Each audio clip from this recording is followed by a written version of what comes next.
নবীজিকে ভালোবাসো বেশি বেশি, নবীজিকে ভালোবাসলে আমার আল্লাহ হবে খুশি।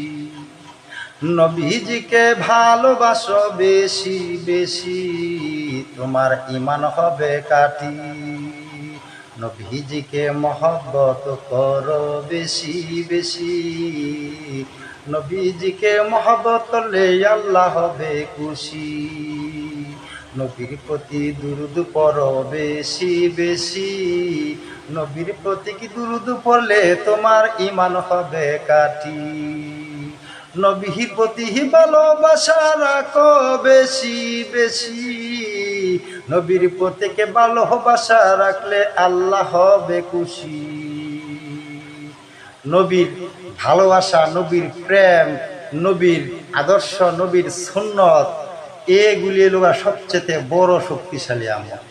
নবীর প্রতি দুরূদ পড়া, বেশি বেশি দুরূদ পড়া, বেশি বেশি মহব্বত করা, এটা বেশি শক্তিশালী আমল। এই আমল একদিন কাল হাসরের মাঠে, কিয়ামতের মাঠে আল্লাহ নাজাতের ফয়সালা করবে।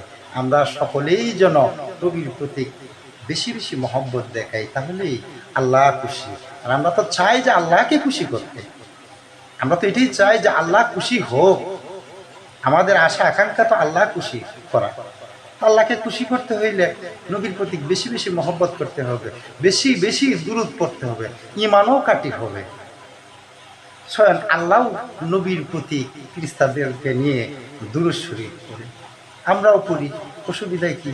আমরা আল্লাহকে খুশি করি।